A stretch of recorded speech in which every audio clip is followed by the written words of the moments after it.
Hello, and welcome to Dig It. I'm Peter Brown, and hosting the show with me today is Chris Day. Hi, Chris. Hi, Peter. So, May in the garden. How are we doing then, Chris? It's been a bit windy and a bit cold and... It's been very mixed, hasn't it? Is that the term the weather forecasters say? No, we've had some chilly nights, and when the sun has shone, it's been lovely, hasn't it? There's been a few afternoons that I thought, I'd like to get the barbecue out, but not quite yet. Yeah. But May's looking a bit more promising. One would hope so, yes. Excellent. Yeah. And of course, a busy month, Peter, isn't it? Yeah. I'm pleased to say I've got my sweet corn planted.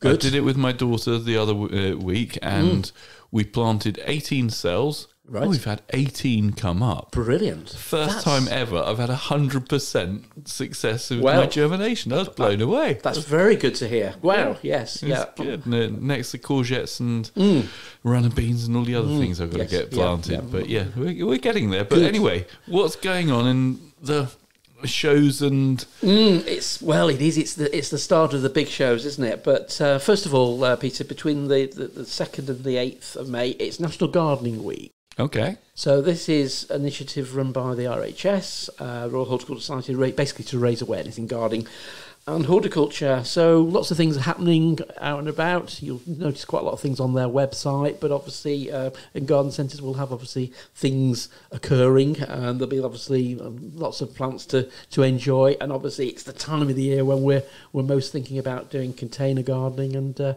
growing vegetables. That's it. Cool.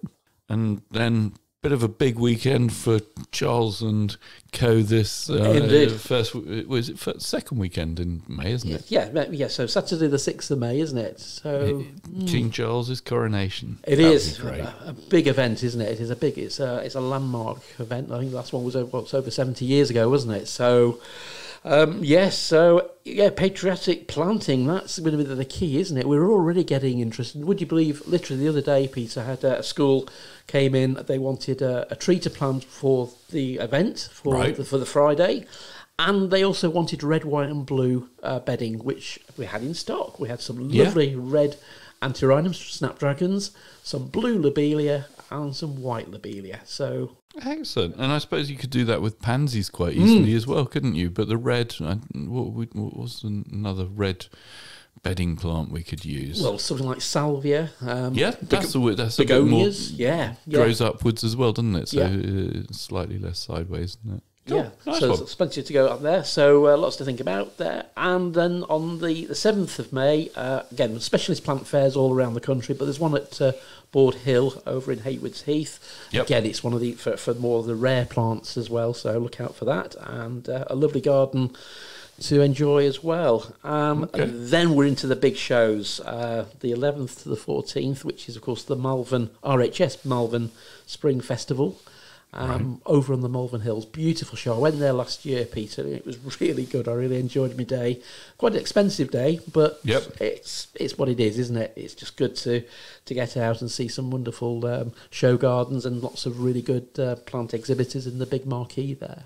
And one that caught my eye, World Topiary Day, 14th of May. Now, Rockingham Castle, that's got some amazing I don't know, utopia, I suppose it's called. Okay. They're a cross between hedges and sculptures, I think, is the best way to describe them. Sounds great. Yeah, that's well worth a visit if you fancy visiting somewhere. Yeah, and this World Topiary Day has actually come from, I think, Levens Hall, which we've mentioned before, Peter, which is obviously up in Cumbria, and that's famous for its yew and box. I think they've got the Guinness Book of Records of the most topiary in a single garden. Oh, wow. So, cool. And I think they've put their sort of stamp on it. But, it's good. So let's so if you've got a box or a yew topiary, it's the day to celebrate and give it, and maybe start thinking about giving it a bit of feed, a bit of TLC after this awful winter we've experienced.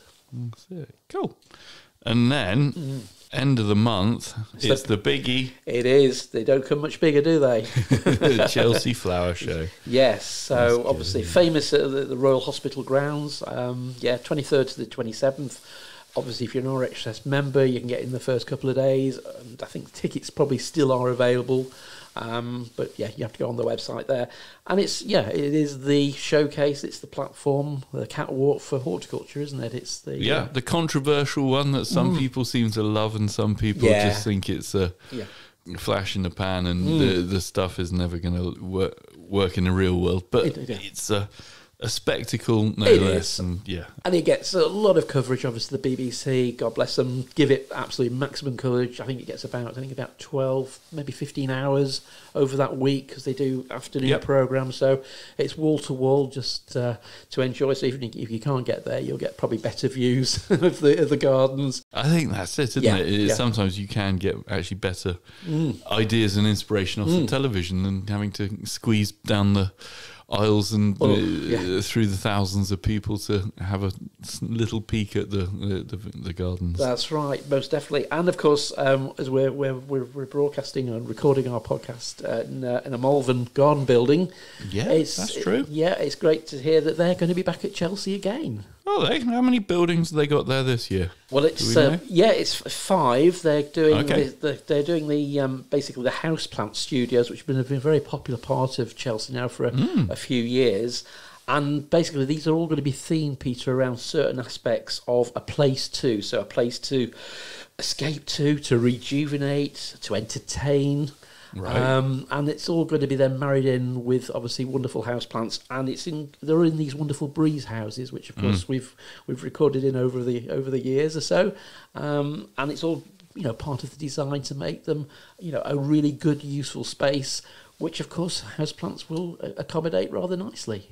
Well, certainly, I mean, just thinking the building we're in at the moment, so light and airy. I mean, it's lovely. I wish I could have one in my garden, but equally, I guess if you wanted to grow houseplants, it's a perfect. Right, because I guess a garden building's probably a little bit cooler, which some of the houseplants actually prefer, don't they? And indeed, yes. I guess also the humidity outside is going to be that little bit more than in your house, so probably the perfect place actually. Indeed, and obviously, obviously more light in some of the larger windows too, which you might have a struggle with within a house too. So so a great way of showcasing obviously Malvern and obviously those wonderful houseplants. So something to look forward to if you're going.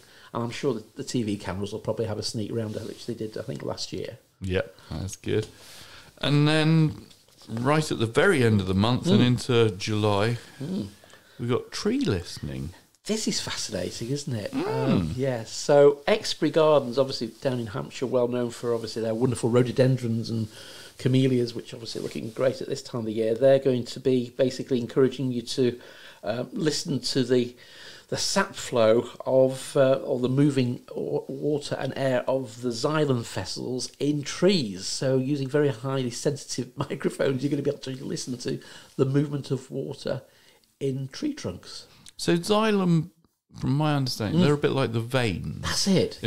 So essentially, that's where all the nutrients and the water and the sap flows through the tree. So from the roots up to the branches. So very sensitive microphones. Very sensitive. Yeah, I think I have seen this done on TV a couple of years ago, and it looked really good. So it's over a long period of time, obviously into July. So obviously the trees will be growing well. So as they put on all that growth on, I suspect that'll intensify the sounds too. That's very interesting. Cool, nice one. Well, there's a few things for us to get on with and go and visit, isn't there? Just a few. And now on to the news. What's been in the news this week then? Right, Peter, there's quite a lot actually. The first story, which is quite interesting, is we've just been listening to sap flow of trees. Basically, the London's National History Museum wants us to listen to nature. Okay, yep.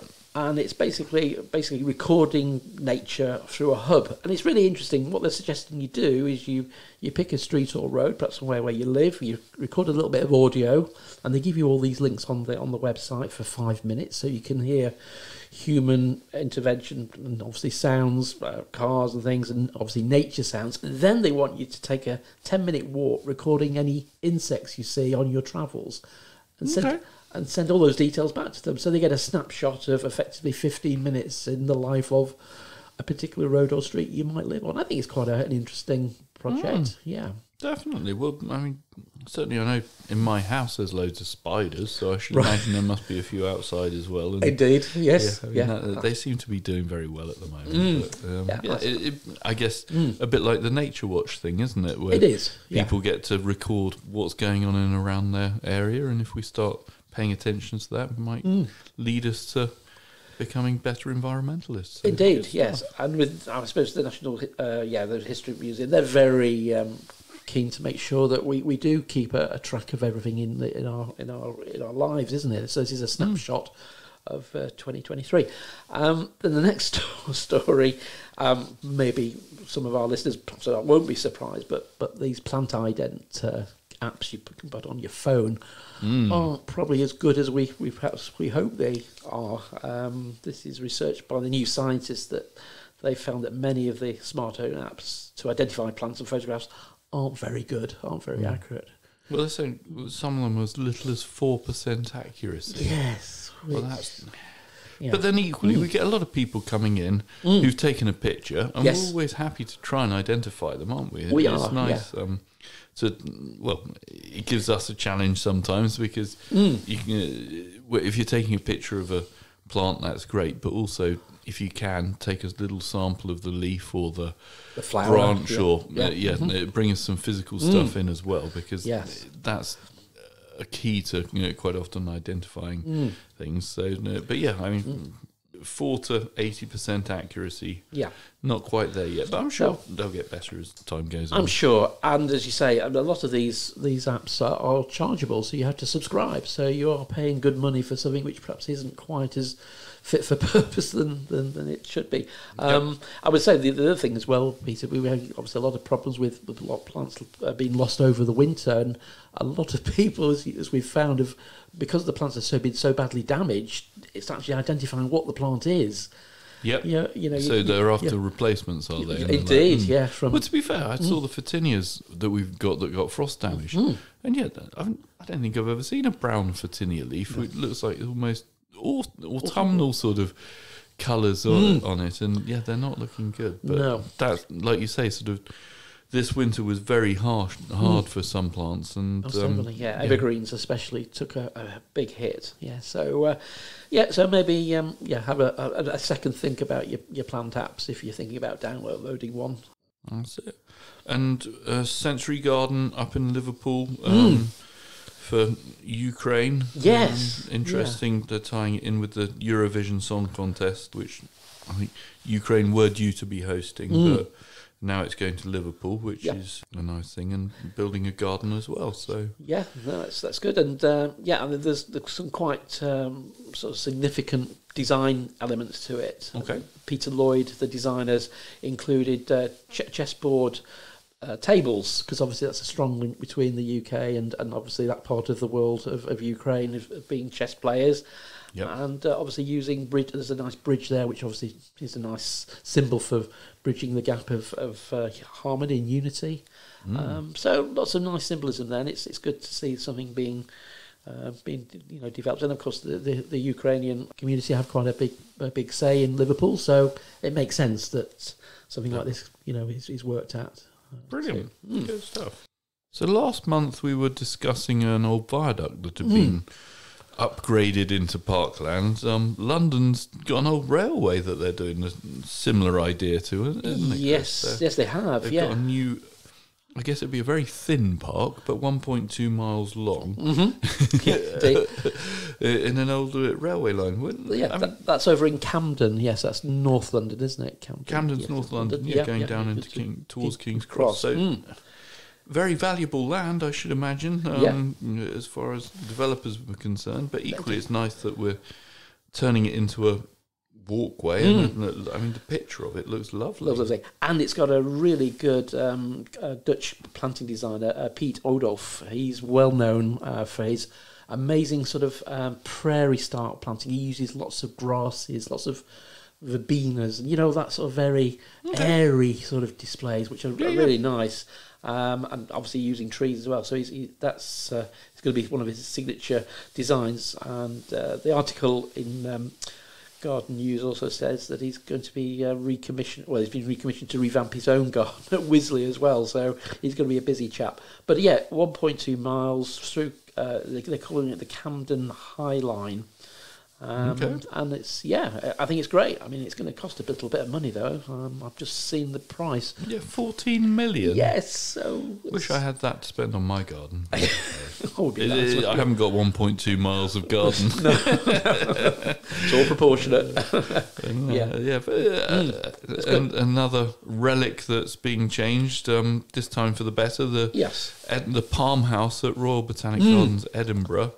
That's got a 5-year restoration program just about to start. I mean, that's a beautiful old building. Isn't it? Just so picturesque and probably crowded with lots of history as well. A big restoration, 500 square metres of crumbling sandstone, over 600 square metres of ironwork to be improved upon. A big mammoth task, but again, huge, isn't it? I mean, 5,700 panes of glass. Scary numbers, isn't it? Yeah, it's crazy. But I guess, I mean, to me, it looks sort of Victorian. Yes, the sort of wrought iron and sort of stone structure. So, isn't it? I guess.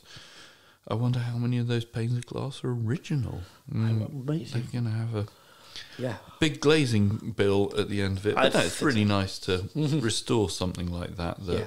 I mean, the size of it, you could probably grow full-size palm trees in it. I think that's what it collects. The living collection of plants, and it includes obviously palms and obviously a lot more exotica too. So, if it's anything like the wonderful palm houses over in obviously Kew Gardens, they are just an amazing bit of workmanship, aren't they? Yeah, architecture and lovely. Good stuff.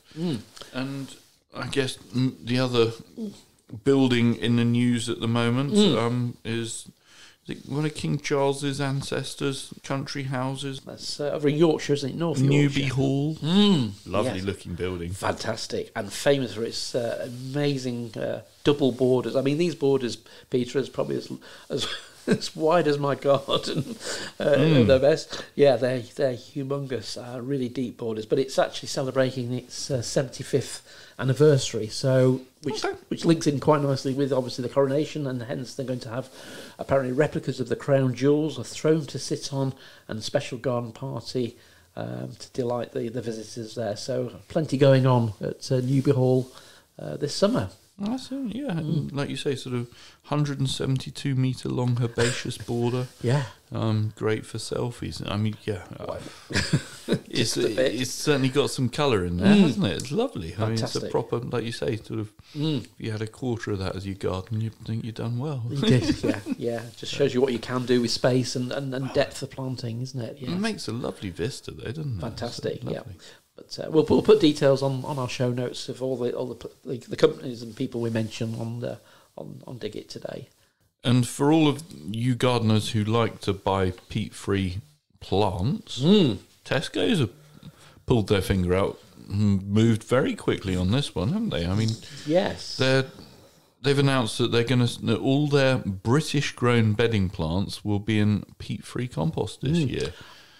And that amounts to like 40 million plants they are annually grown over in Spalding for the stores. So that's a big old move, isn't it? Well, they say 1,200 tonnes of CO2 are going to be saved, and 9,000 cubic metres of compost, I guess. So, I mean, it's a significant amount of compost that they're going 100% peat-free with, which...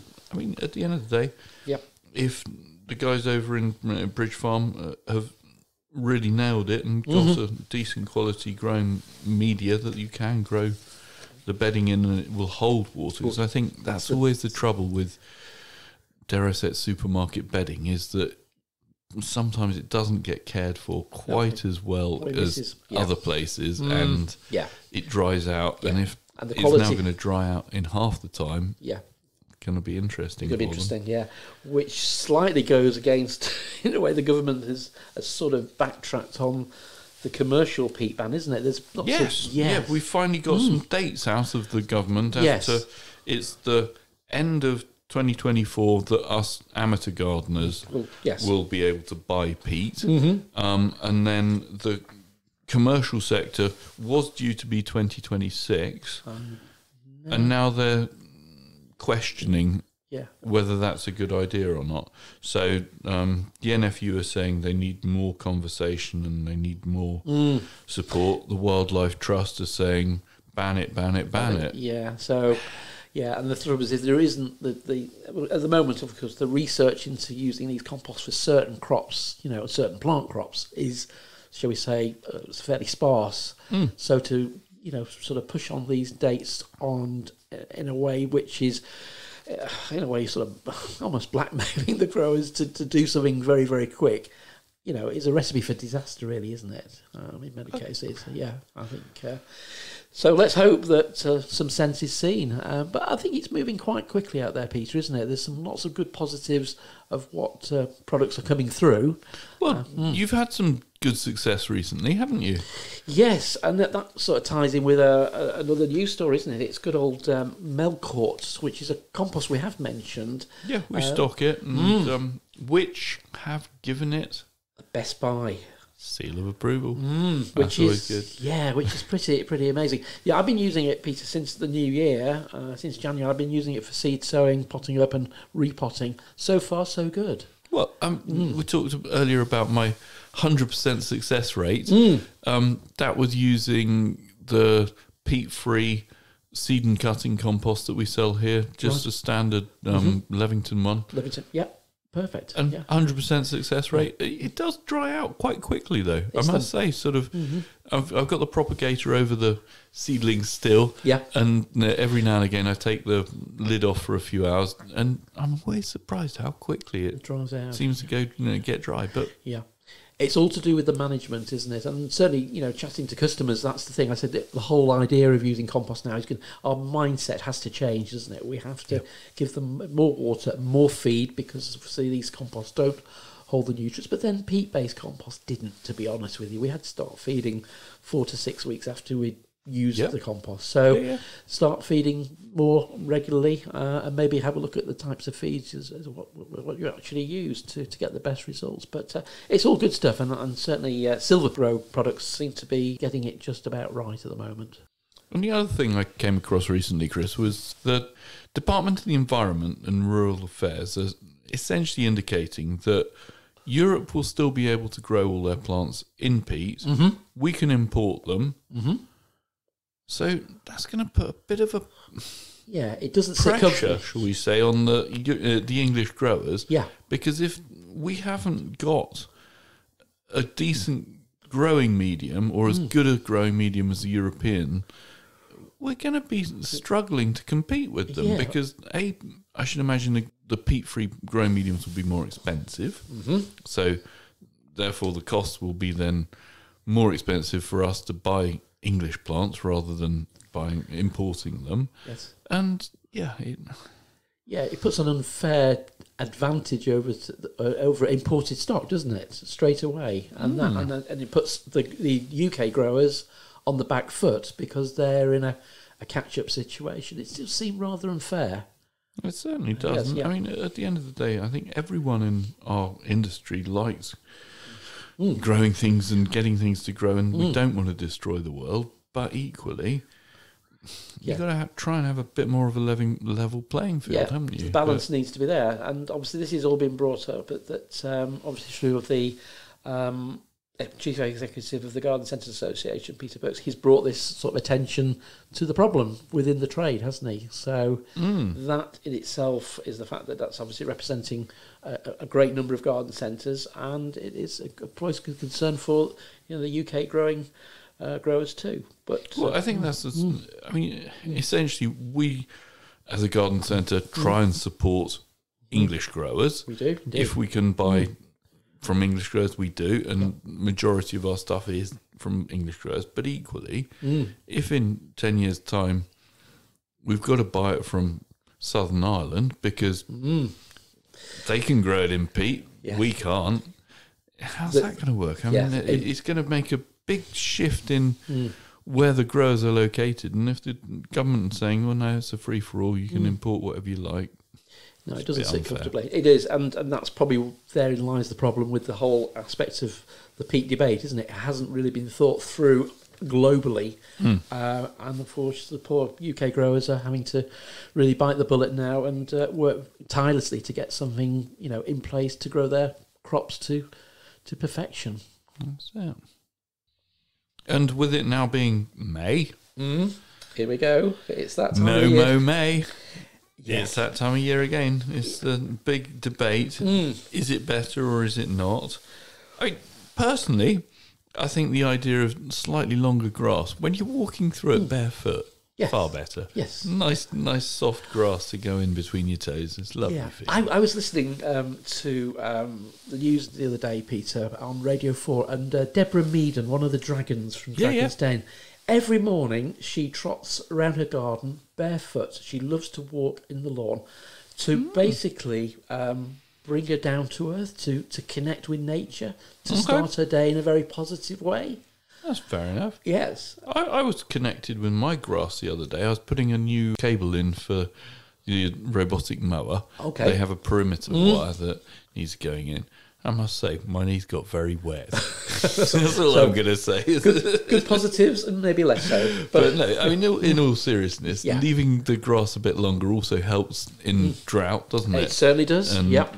Even in winter, they recommend leaving grass a bit longer. So I guess that's a good thing. And probably also for insects and things like that to hide in better, providing them a bit of a shelter and maybe more food sources, and obviously of course we can enjoy those wonderful early spring flowers which come into your lawn, so your dandelions, dare I say your buttercups, but your daisies. I mean, daisies and buttercups on lawns make me smile, to be honest with you. So, and of course they do their thing very early, and then after the end of the month of May you can set your mower blades a little bit higher and trim away, and maybe just do that through the course of the summer to help with possibilities of dryness and drought and hot temperatures, which we might experience again this year. That's it. And we learnt recently of the sad passing of Jeff Hands, who was an orchid grower and collector. He had the national collection of dendrobiums? An important, nationally important collection, I think is how it's phrased. So it's not a national collection; it's an important collection. But essentially, Marcus Grzelczyk from Sussex has taken on the collection and added to it, and is planning on expanding it even more. And he's so far got 149 different types of dendrobium. Which is incredible, isn't it? I didn't think 149 existed, to be honest with you. It's amazing, But, I suppose with orchids, I mean, they're such beautiful plants. Yeah. And the flowers are great, aren't they? They do come in so many different... And so long-lasting. Certainly the dendrobiums we sell at the garden centre are always popular. And, I'd probably say now, probably after Phalaenopsis, they probably are the second most popular in view. They're the ones that look a bit more like bamboo. That's a good, they're sort of green spiky, whereas normal orchids, Phalaenopsis orchids are nice big leafy ones, but they don't really have a stem, whereas the dendrobiums are a stem with leaves on, and then the flowers come out. And even when they've finished flowering, they make quite a statement plant, don't they? Because they've got the structure in place, and of course they send up new. If I remember rightly, Peter, they send up new shoots from the base, and they become the flowering stems the next time around. So so a little bit different. Yeah. That's good to hear that they've all been saved. Yes, and it's all part of the Plant Heritage campaign, which, to do exactly this, to preserve and to ensure that these collections continue in safekeeping.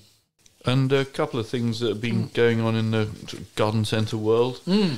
So the big one, I suppose, is Boyd Douglas Davis. He's a high-profile chap from the British Garden Centre group, obviously. 62 centres. Yes. I hadn't realised they were quite that big. I mean, he's a very, like you say, sort of flamboyant, big character. Very likeable chap. Very affable. Yeah. And he's moving on to set up his own design consultancy. From what I understand. I think it's going to be just a good old consultancy business. So that'll obviously include garden centres, I'm sure, in the remits. So I mean, he's been there for a number of years. I think back 2019. So he's been there for a few years, and obviously through difficult trading times of COVID too. Well, and he's built the group. Well, maybe not him personally, but the group has grown quite quite large. Yes. With him there, and he's certainly been a good voice for them to shout about sort of what they're up to. So we certainly hear a lot about what they were up to. So. And he's been very good, Peter, in the gardening trade for sort of getting, rallying the troops for things like Green Fingers, obviously the garden charity, and I think he's at the Houses of Parliament at the moment, discussing with the lords and ladies of our government what's the way forwards for the horticultural industry. Yeah, good on him on that. Yeah, so good. Yeah, best wishes for him. And I see Blue Diamond have bought another one. Yes, and it's a bit different this time, isn't it? It is. I visited Beckwith Emporium probably about 4 or 5 years ago, Peter. So it's quite a while, but it's sort of a very different type of garden centre. It's not really a garden centre, is it, as such? Well, I think I've discussed it with you on this show before. I love going there for a cycling breakfast. It's a great restaurant. Yeah. Wonderful food offer, and really liked by the sort of people in Northampton. I can tell you that. I mean, they've got a significant turnover. Yes. And they did a nice range of sort of food things and a few plants. And I think recently they'd expanded again and moved out into sort of garden furniture. But yeah, I do wonder how that fits within the Blue Diamond sort of model. Whether maybe they're going to do it a bit like Van Haeg's and just buy it and keep trading on the heritage of the name. I thought that would keep the locals happy, perhaps. Happier. I mean, certainly there's a lot of uproar on social media about the fact that it might no longer have the sort of personal and local appeal, and it might go a little bit more corporate, shall we say? But hey, another one, indeed, and for their group, and hopefully they can do well with it. Indeed, and the tagline for this story, which was in the Garden Trade News, was "This is the first of 2 major acquisitions." So we've got to find out what other plans. Yeah, I wonder which other Yeah. garden centre they bought or are trying to buy, shall we say? But if they're publishing the fact that there's 2 on the horizon, you'd imagine that it's fairly well done. Yeah. So watch this space, Peter. Yeah. And now moving on to some results, we've got some feedback from the RSPB about their birdwatch sort of challenge that went off last autumn, August sort of time. It's sort of the latter end of the early summer. It's always good, isn't it, to get out there? It's over a weekend, isn't it? You get out there doing a little bit of spotting. That's it. And these are the results. The most common birds that were spotted. I'm really pleased to see number 1 still the sparrow. Yes, because that's been certainly in a bit of a decline. There's always been saying you don't see as many sparrows. Well, you used obviously to see flocks of them, whereas recently I see more. The bird featuring number 2 on the list is the blue tit. That's a very common one in my garden. Yeah. But then number 3 is starlings. You see that. Sometimes you see them, sometimes you don't. Yeah. But number 4, wood pigeons. Definitely. I think I've got about 6 in my garden. Indeed, nesting a lot of them. Indeed, and blackbirds at number 5. Often, I've seen more blackbirds than I'd probably see starlings, to be honest with you. But and number 6, the robin. Now that surprises me because here today I've seen a robin. There's currently 2 pigeons in the hedge that I can see from here. And then I guess that this is a national average. It is a national, number 7 was the goldfinch, which again, if you got the right sort of feeders, you might see. But they can feed them Niger's feed, and sometimes they'll come in unless your neighbour's got better feeder, and they'd prefer that one. Or a cat, yes, indeed. That's true. And then the great tit. Now, that surprises me. Really does, because I haven't seen a great tit in Northampton for a long while. Likewise, Long-tailed tits we get, but not great tits. But anyway, that's it. And then the magpie in at number 9. I'd put in my own garden. I'd put that in the top 5. I think. I'd say I get to see a lot more magpies and crows and corvids, aren't they? Corvids, yes. Corvids. They like flying around and long-tailed tit. But number 10. Number 10, long-tailed tit. But the other thing that, like buzzards and red kites. Red kites, you see? Yes, I see those. I have one. Well, you go through Whittlebury of an evening, and you generally see 20 or 30 buzzards flying around sort of a wooded area, and kites. There's definitely a pair of kites that live around my area in Northampton, because you see them circling. Yes. Pretty much any sunny day when you go out in the garden, look up in the sky. I just wonder, because obviously this survey, Peter, has done which birds which land in your garden. So that's maybe because the buzzards and the kites don't include that. But I suppose, if you look up in the air, you probably see those. But that's, they have to come in. If they've got to be on the ground or in a tree, then that's fair enough. I've not seen kites land in the garden. No, not yet. That'll be probably the next thing. Yeah. Maybe it'll come and eat some of my squirrels. Oops. Good stuff. And then it's bedding season, isn't it? It is. So really interesting, this one. The kinder plants, the little baby plants that everyone buys to make their hanging baskets and sort of bedding displays. They're good value for money, aren't they? They are, and there's such good selection and range. So to do this top 5 was nice and easy, but there wasn't an awful lot in the numbers actually, No, Peter. Very similar numbers, aren't they? Sort of within 10 of each other. Between the worst performer and the best performer. So start us off at number 5, Chris. Yeah, so we have Fuchsia Voodoo. Which is one of these big, gigantic. It's one of these humongous. I think sometimes the gardening magazines call them hen's egg size because they're that big. Lovely flowers. Flowers. This is the flowers. We're talking the flowers. Yes, so they've got this wonderful red and purple coloration to them, and it's a naturally trailer, so good for hanging baskets. Then we got Petunia Tumbelina Anna, and that's got a nice sort of pockety, frilling, these sort of wonderful, sort of very, very scrumptious type of petunia flower. Okay. And then it's a joint second, we've got Bacopa, Megacopa, which is the white trailing plant, little tiny flowers, very free flowering, lovely thing. And the second one on 2 is Petunia Tumbelina Dina, which is a pure white frilly double petunia. And then at number 1, now this is a surprise, Nepeta hederacea. So a foliage plant, a very nice foliage plant, grows humongously long in your hanging basket. Once I grew this piece, and it got down from the hanging basket to the floor in the growing season, so about a 6-7 foot drop. So so it moves quickly. It's in the mint family, has quite a distinctive smell. I was going to say, isn't it a stinky? Well, not stinky. It's a smelly one. It's a smelly one. Yes, aromatic. That's a good word. And it has what the label doesn't say. When you've got it to that size and maturity, it has lovely sort of bluey purple flowers on it as well, which are always a bit of a surprise. So excellent. They're very small, aren't they? Very small. The blue flowers. Very they are significant. Nice. They're dainty. That's it. Yeah, and good for your hoverflies and things when they're in flower. So an interesting top 5 for kinder plants. Nice one. And I guess next month we'll be able to tell people what's selling well in the bedding. Indeed, sections. it's already. We're already selling, and I did notice, Peter, the pop-in drop-ins are here. Yes, so my favourite. you know summer's on its way when they arrive. Yeah. So get down your garden centres now and get your drop-in hanging baskets and do well and get them in early. And enjoy them. Enjoy them too. Brilliant. Okay, thanks for that, Chris.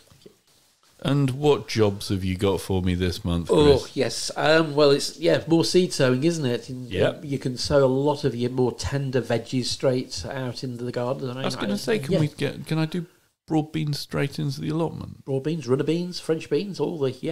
All the beans straight out? Straight out, nice Okay. They would be good. And obviously you might still want to start thinking about planting your outdoor tomatoes as well.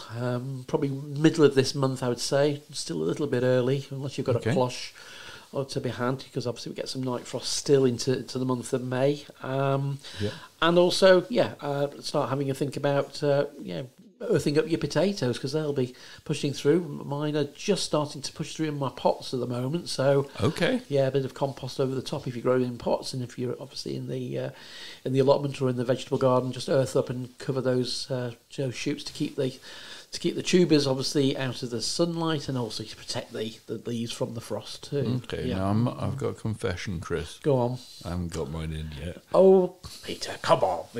Well, honestly, I'd be really worried about late frost. I think with the forecast of next week and frost, and today, whilst we've been recording this, we've had a hailstorm. Yes. I think I've been I've been very clever to hold back. Yes. Yeah. this weekend. Maybe this weekend. Yeah, I need to get down the allotment. Get and it get done. them in. Done. They've chitted really well. But as you know, I think I'm possibly living in a frost pocket in Northampton at the moment because my snowdrops still haven't come out. That's very late. Daffodils are doing well, but there's no signs of any flowers on them. That's not so good. And tulips are out. I've got my tulips that Red Robin has done really well, all come back into flower. Oh, wonderful, yes. But yeah, my potatoes, which have been chitting in the shed, I'd say they're about 2 to 2 inches chits on them, but they're not normally this time. I have to say, I planted mine a couple of weeks ago, and when I bought them, they were very well chitted. Okay. That's the thing. Obviously, plants, you buy a little bit later, which I would have to say I didn't prepare that well. So they're already sort of pre-chitted. So that was a bit of a push for me to get them planted straight away. So and I'm growing the variety. Potato variety Swift this year. So that's quite a good one. That's actually a good cropper from memory. Yeah, good. So we'll watch this space. They'll do all right then. Yeah. Excellent. And also, I think it's worth mentioning that things like your rhubarb. Obviously we've been putting rhubarb really well this spring. Keep that well watered, well fed in dry spells. You can pull rhubarb up to usually the end of this month into early June. So. Depending on how it's going, keep the feed. It's we're not quite, as we're recording, we're not quite into May yet. But my rhubarb was about 2 inches tall. Right, okay. It's like I say, I think I've got a microclimate of frost in my cold area or something. Yeah. It's a really weird thing because, like you say, normally this time of year they're leaves have unfurled, but at the moment they're just green, sort of filled up leaves and nothing there. But maybe a little bit of feed then to help them along, perhaps. Okay, a bit of feed that's a good idea. Yeah. And certainly the ones I've been growing in rhubarb forces, they've been okay. However, we are about 2 or 3 weeks behind this year. We know that anecdotally, don't we? So that must be where explains behind. Yeah, explains everything too. Not like a care. And I suppose, we're talking about care. Obviously, we are in the bedding season now, so just watch those frosts. I think I noticed some lovely antirrhinums, cosmos, petunias. I suspect there's a few busy lizzies coming in as well now. So, you treat those with kit gloves. Please have some fleece available just to put over your pots if the temperature drops, to below zero. Just mollycoddle them a little bit. And if you're planting up your hanging baskets now, give them a week or so in the greenhouse or in the porch, so the roots can get nicely established before you bring them out. So they have a bit of a head start under cover. Mm-hmm. Brilliant. Pests and diseases. Yes. What can we do with moths? Yeah, so the moths which affect your fruit trees, I'm really thinking of your apple trees and your plum. So for plum moth and for codling moth, you can use these really good pheromone traps, Peter. So you buy a pheromone trap, and it's already got impregnated the pheromone which attracts all the males. So that stops the mating. So therefore, your fruit trees, when they're coming into flower, shouldn't have any issues with the little pests getting into the flower buds and obviously then infiltrating and causing a lot of grief when you come to bite into your apples so not nice at all. So put those up in your tree. You need to do it pretty prompto actually, because obviously they really it's May, June into July, so it's a 3-month window. You need to have these traps in place. So they can work. And the main company who supply those is a company called Agrolan, which is the one you tend to see in most garden centres now. Yeah, and they do the yellow sticky pads well, which I like to put in the greenhouse, as they're always... I always used to use them as an indicator of how many whitefly I'd managed to... propagate. Indeed, they're great for Wi-Fi greenfly.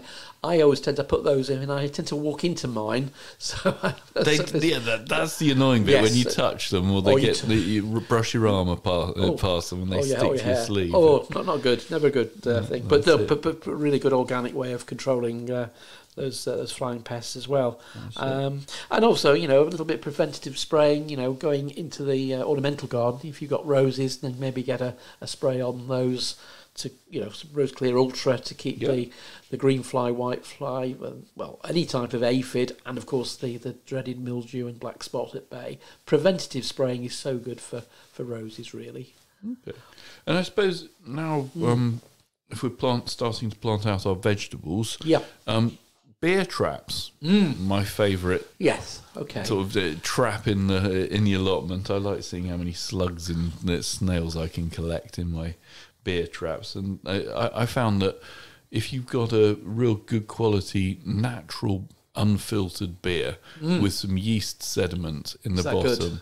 When you get to the bottom of pouring your pint of beer out, leave the last couple of centimetres of nice sedimenty beer and stick that in your trap, and that's really good because it's the yeast smell that I've been told that the slugs and the snails like. It's not actually the beer obviously gets them drunk, but it's the smell of the yeast that they get attracted to. Sounds a good plan. Yes. So using sort of sugary drinks is not a good thing. Just using sort of lemonade or something like that. I've not tried any sort of non-alcoholic. I just give them beer. Yes. Because I guess they have to get drunk so they can't crawl out. Yeah. Isn't that the idea? That's the idea. And also just get a sugar high, I don't know, from they might get twice as fast and they'll eat twice as much lettuce and what. Oh dear, this is not good. Yeah. Or like I did one other day, Peter, I started to use my copper tape around me hostas because of course they are such a culprit. And remember, if you're growing hostas or any plants which are very vulnerable, make sure your pots are kept well away from other pots so they don't basically leapfrog with their wonderful sportsman-like antics from one leaf to another, because obviously they can cause lots of carnage, absolute carnage. They do like a hosta, don't they? They do, yes. So do that as well, and and also check for your usual lily beetles. Again, preventatively spraying for those. You can do that with a bit of Prevanto if you want to use a chemical.